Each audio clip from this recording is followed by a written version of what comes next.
அல்லேலூயா. அப்ப நம்மளை கூப்பிட்டு போகும்போதே அக்கறைக்கு போவோம் வாருங்கள் என்று சொல்லி தான் கூட்டு போனாரு. அதனால அவர் உங்களை அக்கறையோட நடத்தி போவாரு. அதனால கவலைப்படாதீங்க. அல்லேலூயா. ஒருவேளை அலைகள் எழும்பி வந்தாலும் சமுத்திரம் எழும்பி வந்தாலும் அந்த சமுத்திரத்தின் மேல உங்களை நடக்க வச்சு கூட்டிட்டு போவார். அதுதான் நம்முடைய ஆண்டவராகிய இயேசு கிறிஸ்து. அதுதான் நம்முடைய ராஜா. அல்லேலூயா.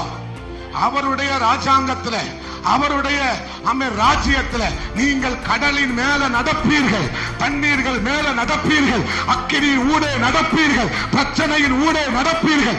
அதுதான் அவருடைய கிங்டம், அதுதான் அவருடைய அரசாட்சி, அதுதான் அவருடைய ஆளுகை.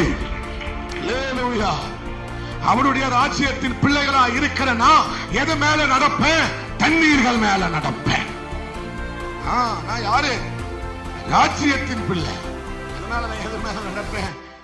தண்ணீர்கள் மேல, அக்கினியின் ஊடே, பிரச்சனைகளின் ஊடே, எவ்வளவு பெரிய கலக்கங்கள் வந்தாலும் அதன் ஊடாக என்னை நடத்தி செல்ல ஒருவர் உண்டு. எத்தனை பேர் விசுவாசிக்கிறீங்க? ஒருவர். அப்ப கடைசி வரைக்கும் இந்த தேவன் என்னை அக்கறையோட கரிசனையோட அவர் என்ன செய்வார்? நடத்துவார்.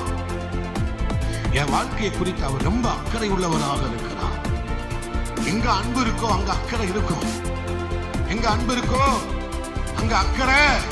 என் தேவன் என்ன அவ்வளவா நேசி